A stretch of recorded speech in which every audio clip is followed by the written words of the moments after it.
Continue the inventories chapter. Non-historical cost methods. Non-historical cost methods do not consider the historical cost incurred to acquire the goods. Non-historical cost methods include adjusted selling price method. इसमें दो तरीके के method आते हैं which I have already told you. Adjusted selling price method can be explained as this method is also called retail inventory method. It is used widely in retail business or in business where the inventory comprises of items the individual costs of which are not readily ascertainable. The use of this method is appropriate for measuring inventories of large numbers of rapidly changing items that have similar margins or for which it is impracticable to use other costing methods. The cost of the inventory is determined by reducing from the sales value of the inventory an appropriate percentage of gross margin. The percentage used takes into consideration inventory which has been marked below its original selling price. And an average percentage for retail, each retail department is often used. The calculation of the estimated gross margin of profit may be made for individual items or group of items or by departments as may be appropriate to the circumstances. Now here is an illustration कि Mrs. X, Y and Z in a retail business. Following information जो है वो बताया गया है. Goods received from suppliers से 15,75,500 subject to trade discount और taxes के बाद वो सब है. ठीक है, ट्रेड डिस्काउंट है. अच्छा, subject to trade discount and taxes ये सब निकालना है इसमें से. ओके, ट्रेड डिस्काउंट 3% कम करेंगे, टैक्सेस 11% हम लोग जोड़ेंगे विच इज़ नॉन रिफंडेबल, यानी कि ये जुड़ेगा. ओके, रिफंडेबल रहता तो हम लोग इसको नहीं जोड़ते हैं, याद करो first lecture. Okay, now packaging and transportation charges ये भी जुड़ेगा 87,500. इसको मैं लिख देती हूँ, ये प्लस हो जाएगा. ये जो ट्रेड डिस्काउंट है ये माइनस होगा, टैक्सेस प्लस होगा which is non refundable. Sales during per year ये सेल्स है हमारा. ओके, तो सेल्स आई थिंक कि माइनस होना चाहिए. ओके, सेल्स अलग से. Okay, let's see what happens. Sales price of closing inventories, तो सेल्स ड्यूरिंग द ईयर इतना था और sale price of closing inventories जो बचा तो टोटल हमारा इसको जोड़ देंगे तो टोटल जो हमारा रियल स्टॉक था सेलिंग प्राइस उसका आ जाएगा. देखो, determination of cost of purchase निकालने के लिए ना, गुड्स रिसीव फ्रॉम सप्लायर्स की 15,75,500 में ट्रेड डिस्काउंट हम लोग माइनस करेंगे 3% विच इज 47,265. ये हम लोग क्या कर रहे हैं कि हम लोग कॉस्ट ऑफ परचेजेस निकाल रहे हैं, कॉस्ट ऑफ परचेजेस निकाल रहे हैं, यानी कि ये जो चीज़ है ना ये ऑलरेडी इसमें जा चुका है. Isn't it? Determination of cost हम लोग निकाल रहे हैं. गुड्स रिसीव, अच्छा हम लोग कॉस्ट निकाल रहे हैं. तो गुड्स हम लोग को मिला है सप्लायर से इतना. अब हमको ट्रेड डिस्काउंट और टैक्सेस लगाना है, तो ट्रेड डिस्काउंट माइनस करेंगे 47,265 इतना आएगा. उसमें ऐड करेंगे टैक्सेस, हम लोग देखो ऐड कर दिए 1,68,106 आ गया टोटल. इतना 16,96,341. इसमें ऐड किए packaging and transportation charges 87,500. Total आ गया हमारा 17,083,841. अब हम लोग एस्टिमेटेड ग्रॉस प्रॉफिट मार्जिन निकाल रहे हैं, जीपी जिसको कहते हैं. सेल्स ड्यूरिंग द ईयर है इतना, क्लोजिंग इन्वेंटरी सेलिंग प्राइस है इतना. दोनों को ऐड करेंगे तो हमें रियल एक्चुअल सेल प्राइस पता चल जाएगा कि of all goods selling price क्या है ऑफ ऑल गुड्स. इसमें से हम लोग ये वाला वैल्यू माइनस कर देंगे तो हमें जीपी पता चल जाएगा विच इज 6,96,659. इसको हम लोग बोलेंगे मार्जिन. तो 6 इसको ना इससे डिवाइड करेंगे ना, इसको इससे डिवाइड करेंगे, so we will be getting 28.09%. हमसे पूछा इन्वेंट्री वैल्यूएशन करने, selling price of closing inventory है हमारा 2,35,000. हमको क्या निकालना है, कॉस्ट निकालना है ना. तो जीपी मार्जिन माइनस कर देंगे, वी विल गेटिंग 1,68,988. यही था, this was the thing. Illustration 7 है, कैलकुलेट करना है non historical cost of closing inventory using adjusted selling price, वही ऊपर वाला मेथड. ठीक है, sales during the year, sales हमने पूरे साल जो किया है वो 2 लाख किया है.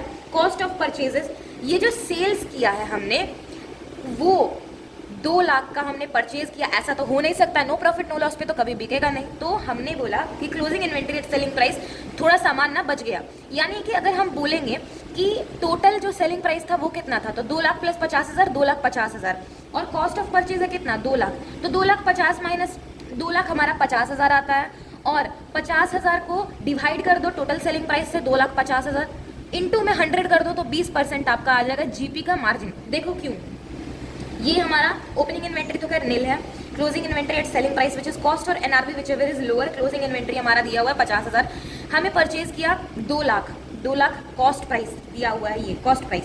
अब इसमें सेल कुछ किया हमने, कुछ क्लोजिंग स्टॉक बना.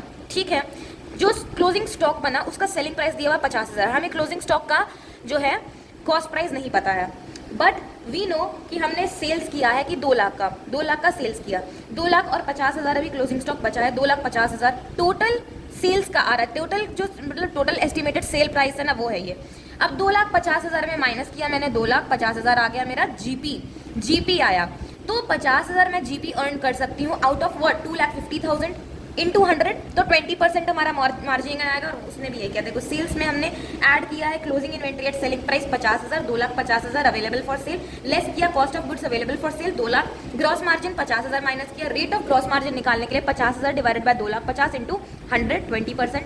कॉस्ट ऑफ क्लोजिंग इन्वेंट्री 50,000 को लेस कर देंगे 20% ऑन 50,000 हमें क्या निकालना है, हमें कॉस्ट ऑफ क्लोजिंग इन्वेंट्री निकालना है। वी नो कि 20% है, तो 20% ऑफ 50,000 होता है 10,000, 10,000 इससे माइनस करो 40,000 आ जाएगा। This is the standard cost method. This method is used where this frequent change in the price per unit of the goods and goods are purchased frequently by the business. For example, crude oil, gas वगैरह आ जाता है इसमें। Based on the experience of a standard cost is determined on the basis of frequent changes in prices and inventory is valued on that price per unit. Inventory is taken. And normally, all operations are suspended for 1 or 2 days during the financial year and physical inventory is taken for everything in the godown or the store periodically. For the year end inventory valuation, physical inventory taking is done during the last week of the financial year. तो हमने बोला कि for the year ending, for the year end inventory valuation, physical inventory taking is done. We are talking about physical inventory taking is done during the last week of the financial year or during the first week of the financial year. Next financial year का first week या तो last week of financial year. If inventory taking is finished on 26th March, whereas accounting year ends on 31st March.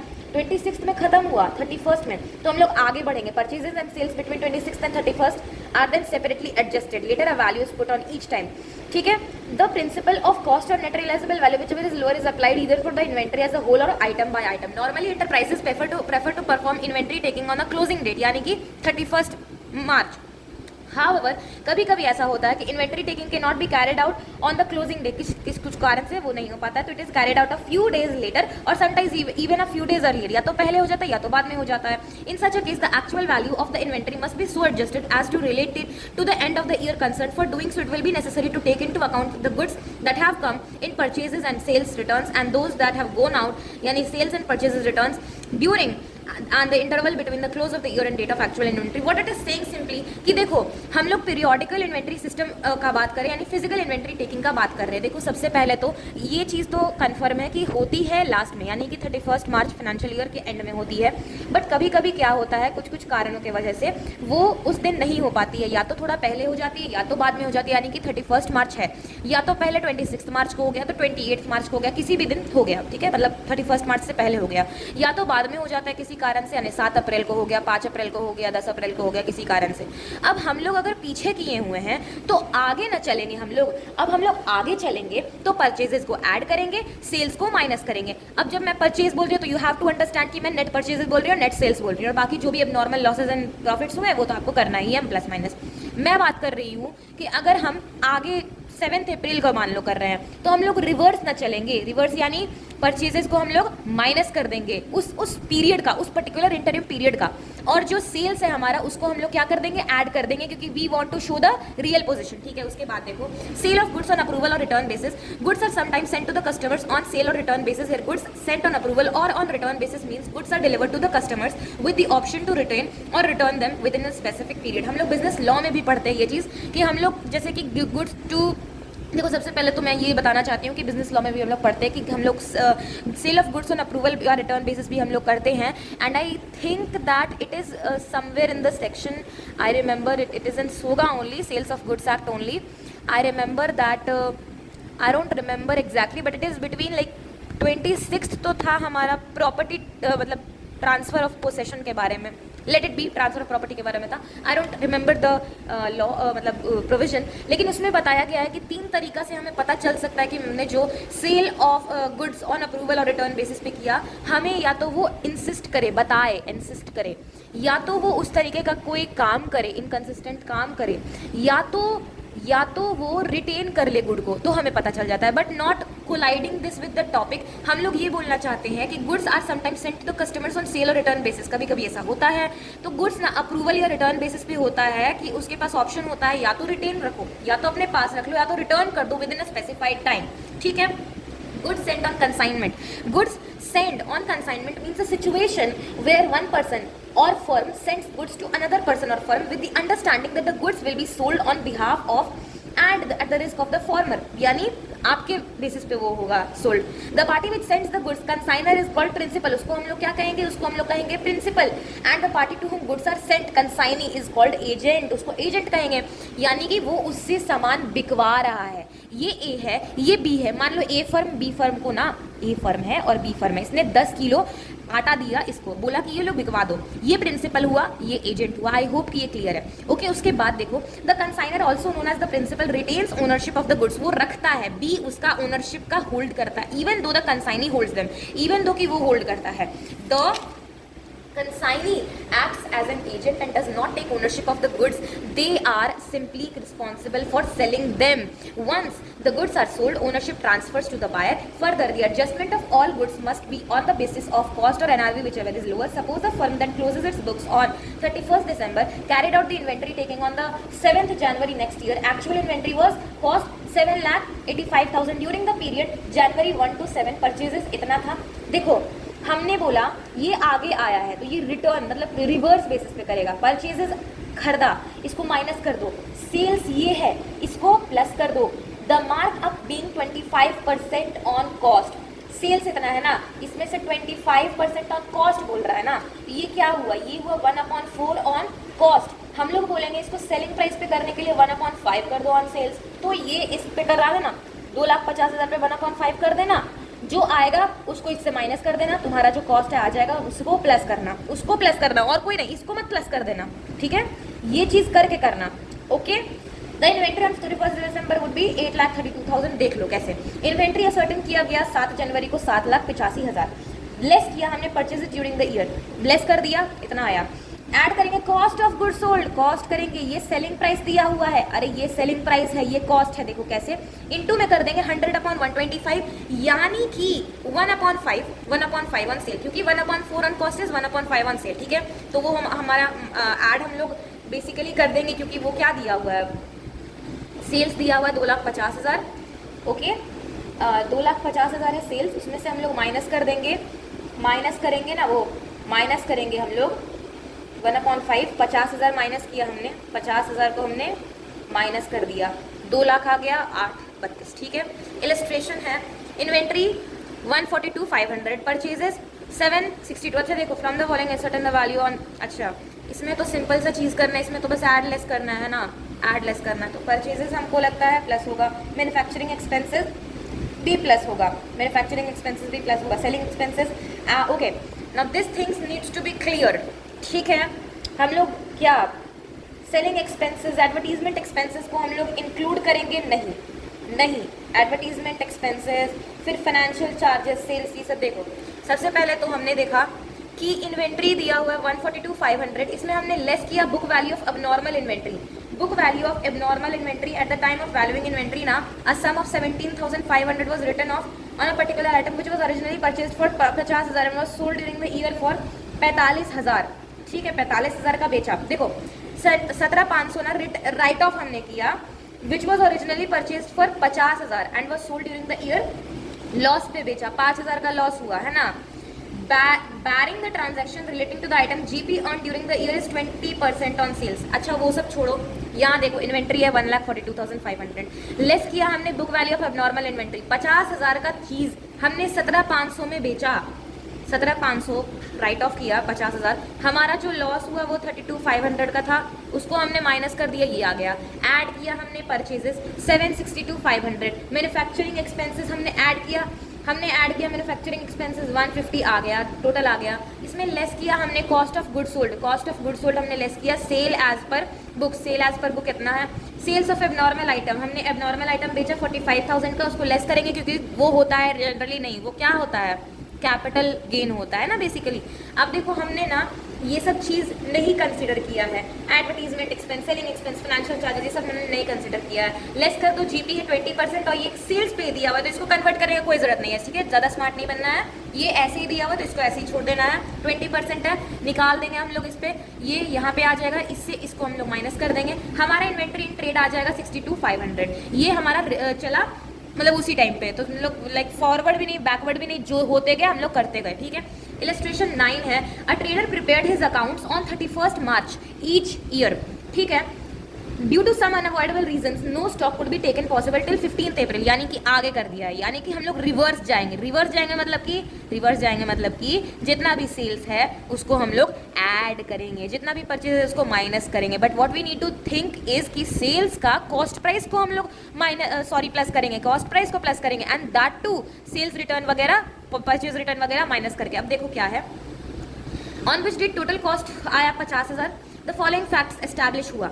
Sales 41,000 including cash sales 10,000, देखो cash sales रहे चाहे credit sales रहे, दोनों same चीज़ है, add कर देंगे। परचेजेस है 5,334 including cash purchases 1990, ये भी सही है, इसको हम लोग माइनस कर देंगे। सेल रिटर्न 1000 इसमें से माइनस करेंगे, यानी 40,000 हो गया ये।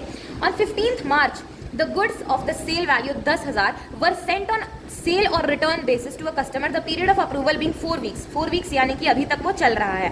ही return 40% of the goods on 10th April, 10th April में आया तो उसको जोड़ दो। अप्रूविंग द रेस्ट, बाकी सब बेच दो, बाकी माइनस कर दो। The customer was build on 16th अप्रैल, बाकी माइनस क्या करना है, ये तो ऑलरेडी ये तो है ही, मतलब प्लस कर दो, 40% को प्लस कर दो, ठीक है। 16th April the trader had also received goods costing 8,000 in March for sale on consignment, इसको माइनस करो, इसको माइनस करो। ट्रेडर ये अपना बात कर रहा है, ओके।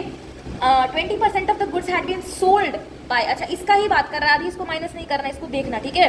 31st मार्च में अंदर 50% of the by the 15th अप्रैल, ये वाला नहीं करना, इसको कुछ करना ही नहीं है। These sales are not included in the above sales, ठीक है, ये तो सही है क्योंकि आप एजेंट हो, तो 30% अभी उसका है, ओके। गुड्स जो है वो ट्रेडर का प्रॉफिट है 20% ऑन सेल्स, यानी 1/5 ऑन सेल्स, ठीक है। You are required to ascertain the value of inventory as on 31st March 2022। सबसे पहले तो value of stock on 15th April है हमारा 50,000, इसमें प्लस करेंगे cost of sale during the period. Sales है हमारा 41,000 में माइनस कर दो रिटर्न 1,000 यानी कि 40,000, माइनस कर दो GP, because GP we are earning, तो 8% उसका 20% हमारा हो जाएगा 8,000। 32,000 इसमें हम लोग सेल्स को जोड़ दिए, माइनस करो परचेजेस, परचेजेस क्या है 5034, और माइनस करोगे गुड्स हेल्ड ऑन कंसाइनमेंट, यानी कि 8,000 इंटू 30% को माइनस करोगे तो 2,400 आएगा, which we need to subtract it. उसके बाद 6,000 को प्लस करो, सेल ऑन अप्रूवल आ गया, माइनस कर दो प्रॉफिट विच इज 1,200, आपका आ जाएगा 79,366। बट इसको अच्छे तरीके से हम लोग यहाँ पर देखते हैं, यहाँ देखो वैल्यू ऑफ स्टॉक है हमारा 50,000, ऐड करेंगे cost of sales during the period from इतना टू इतना which is 41,000 minus 1,000 which is 40,000, less करेंगे जीपी 20% ऑफ 40,000, और goods cost of goods sold on approval basis जो कि है 80% ऑफ 6,000 जो कि है 4,800, ये सब ऐड प्लस करने के बाद आ जाएगा हमारा 86,800, लेस करेंगे purchases during the period from 31st to 15th, हमारा परचेजेस माइनस होगा तो यहाँ पे माइनस कर दिया। Unsold stock out of goods received on consignment basis यानी 30% ऑफ 8,000 हमारा 2,400, इसको भी हम लोग लेस कर देंगे, हमारा कितना आ जाएगा 7434, इससे इसको माइनस करेंगे, इसको माइनस कर देंगे ना इससे, तो 79,366 आ जाएगा वही value, okay. I hope that it's clear. उसके बाद इलस्ट्रेशन 10 है हमारा, inventory taking for the year ended 31st March 2022 was completed by 10th April 22, okay. The valuation of which showed an inventory figure of 1675,000 at cost on the completion of the date after the end of the accounting year until the date of completion of inventory taking sales for the next year was removed 68,750. Profit margin हो गया 33.33% on cost यानी 1/3 on cost, cell पे कितना 1/4, बिल्कुल सही। Purchases for the next year, purchases for the next year included the inventory amounting to 90,000 at cost less discount of 10% during this period. Goods were adding to the inventory, the blah blah blah, everything is okay. अब देखो value of inventory 31st मार्च को inventory जो है आना, यानी कि हम लोग रिवर्स जाएंगे। क्यों रिवर्स जाएंगे? Because it was completed on 10th अप्रैल, ठीक है। अब देखो क्या हम लोग किए, यहाँ पर देखो इसमें प्लस करेंगे सारा नेट सेल्स, माइनस करेंगे सारा net purchases. Value of inventory हमारा 1675 है, ऐड कर दो cost of goods sold after 31st March till inventory taking यानी 68,750 माइनस 1790, ओके। 68,750 और 17,000 जो है वो ये क्या है 17,190, ये क्या है? Is it given? Is it given somewhere? It must be given, अगर नहीं है तो वो निकाला गया होगा, सिंपल सा, ओके। सिंपल नहीं है फिर भी कोई बात नहीं, वो हमने किया ऐड जीपी 1/3 कॉस्ट पे तो 1/4 सेल्स पे, यानी कि 65,750 है, तो 65,750 इसका हम लोग निकाल देंगे, ये तो 68 ना है, 16,438, ओके। लेस करे हमने purchases for the next period net 81,000, less किया कॉस्ट ऑफ सेल रिटर्न, ये तो उसी में एडजस्ट हो जाएगा, ओके, ये उसी में एडजस्ट हो जाएगा। ये हमने यहाँ पे माइनस कर दिया। Loss on revaluation of slow moving inventories है हमारा 11,250 माइनस 5,250, 6,000, लेस किया reduction in the value on account of default 15,500 minus 12,500 which is 3,000, value of inventory हमारा इतना आ गया। यहाँ पे देखो अच्छे तरीके से हमने दिया हुआ है, ये हमारा okay.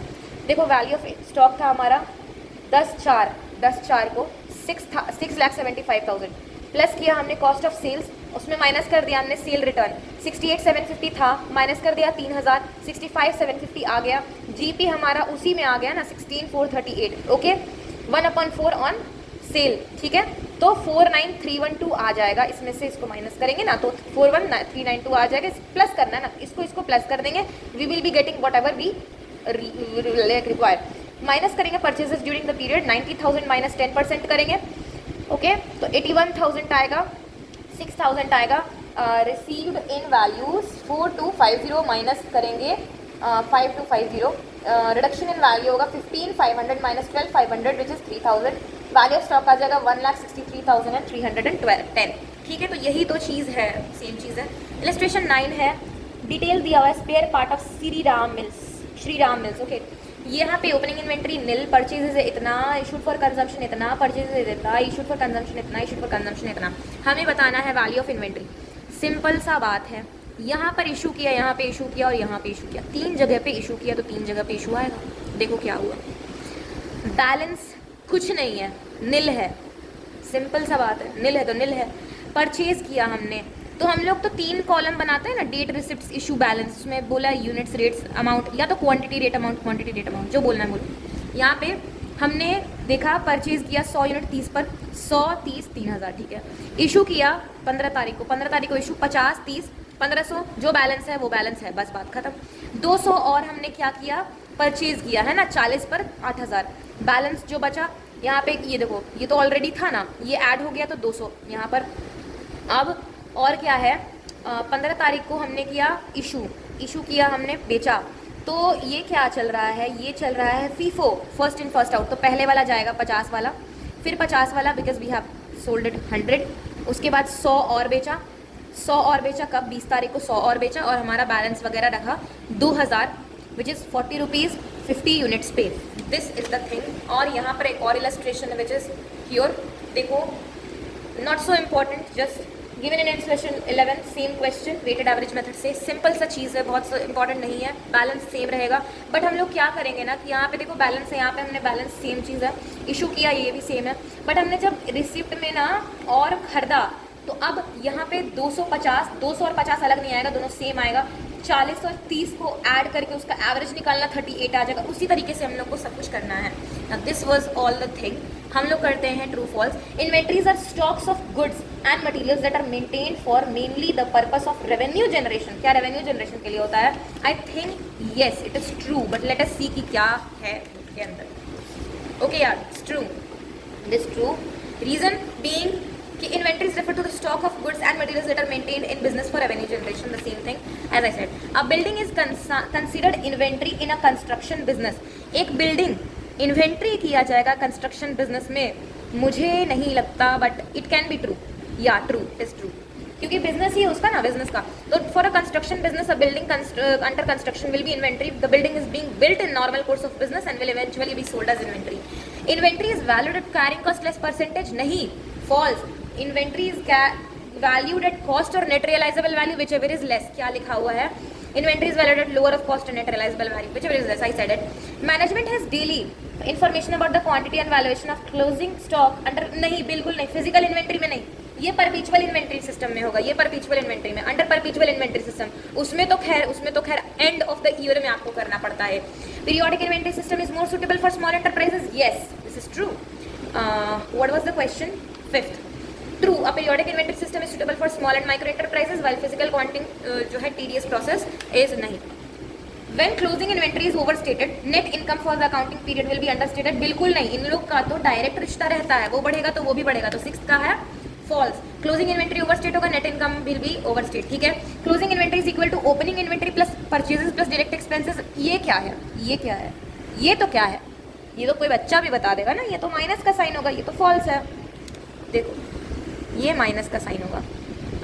Closing stock, closing stock, opening inventory plus purchases same ही चीज़ है बट वो माइनस कर दिया है, okay. Closing inventory, okay.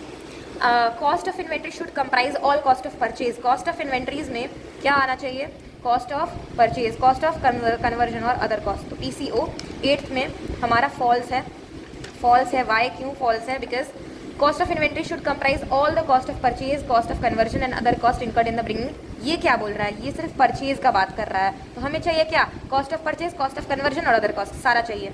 Inventory by product, ठीक है, यू नो बाय प्रोडक्ट क्या होता है, should be valued at net realisable value where cost of the by product can be separately determined. I think it is false because inventory by product they should be valued at net realisable value where cost of by product can not be separately determined. ये था हमारा false.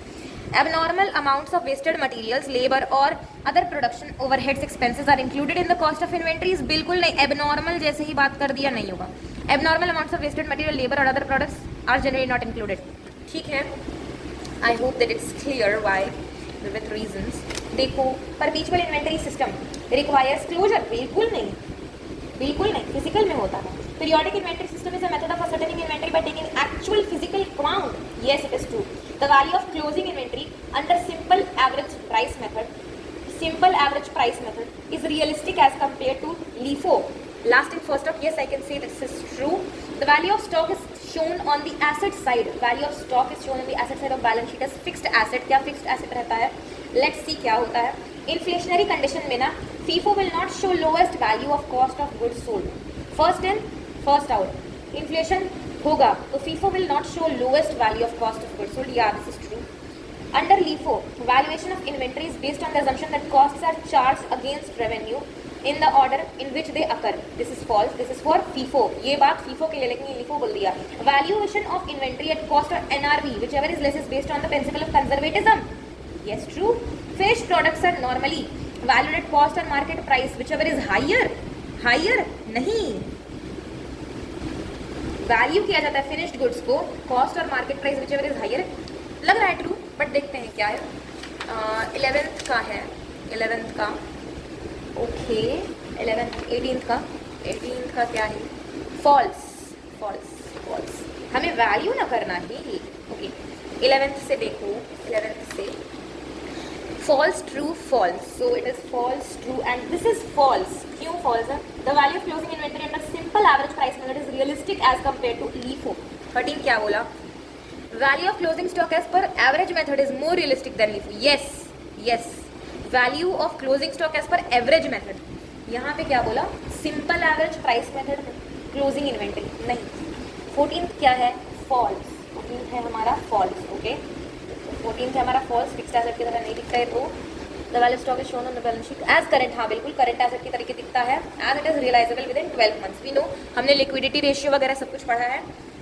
15th है हमारा under inflationary condition. 15th का क्या है, false है। FIFO will not show lowest of cash, ये फॉल्स होगा, क्यों? Under inflationary condition LIFO and weighted average will not show the lowest value of cost of goods sold, ठीक है। 16th है under LIFO, last in first out valuation of inventory is based on the assumption that costs are charged against revenue in the order which they occur. 16th का क्या है, false, based on the assumption that cost are charged against the revenue in which they order, ठीक है। FIFO में होता है ये चीज़। 17th है हमारा ट्रू और 18th है false. The conservatism, yes this is true. उसके बाद है हमारे पास सम MCQs। Okay, so these are the MCQs। The amount of purchase निकालना है ना, amount of purchase, cost of goods sold इतना, opening inventory है इतना, closing inventory इतना। We know this thing।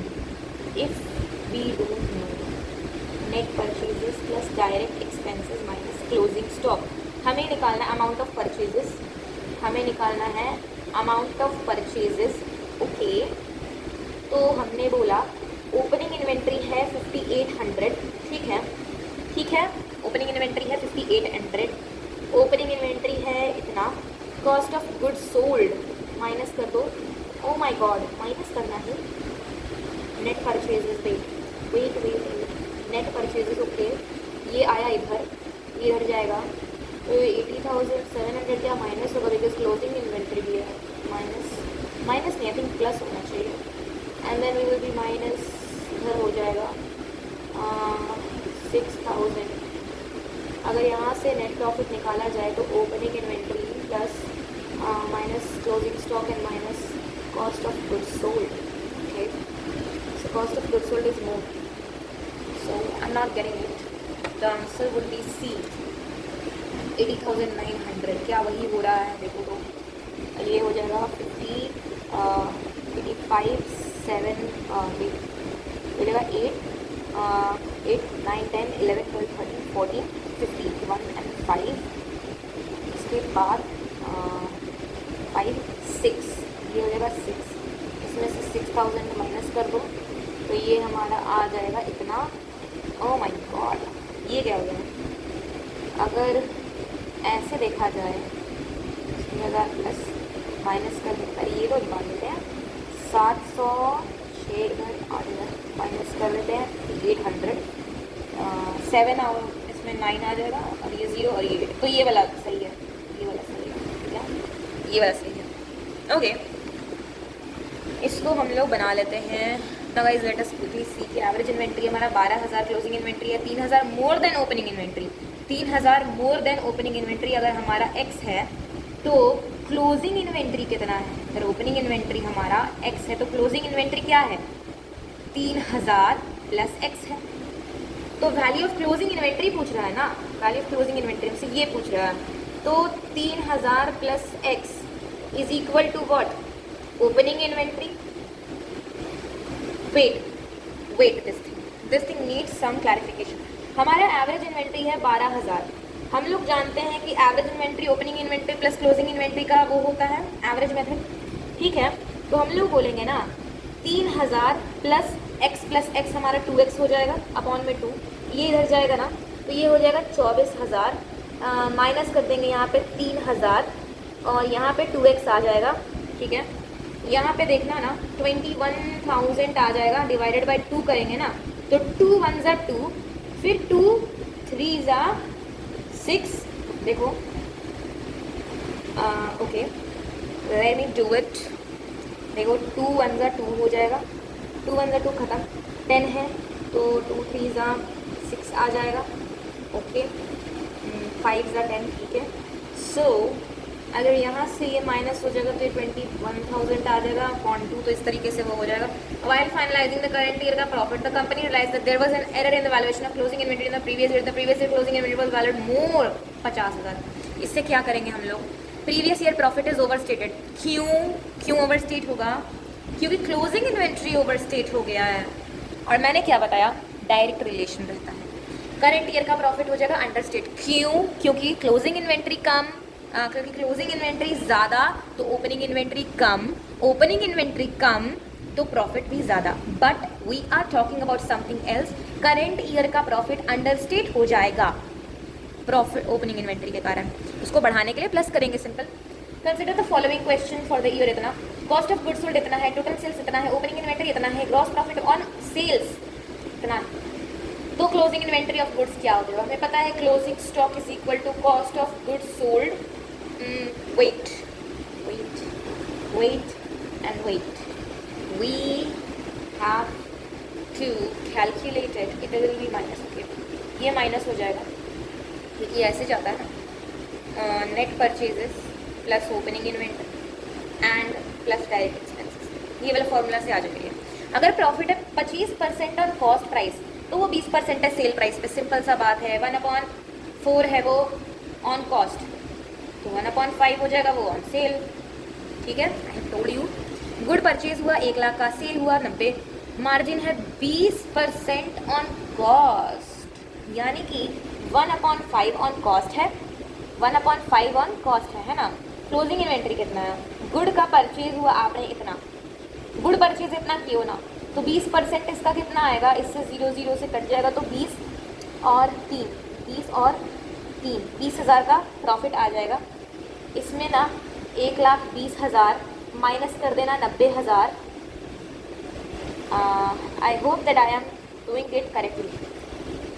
अगर नहीं तो बताने. 2 से 4, 5, 6, 7, 8, 9, 30,000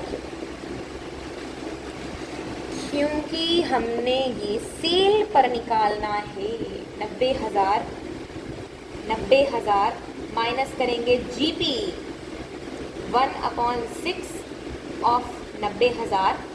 6 1 ज़ा 6 और कितना है 30. 5 15,000 इसमें से माइनस कर दो. 5 8 में से 1 75. अब देखो 120 में से 75 को माइनस करेंगे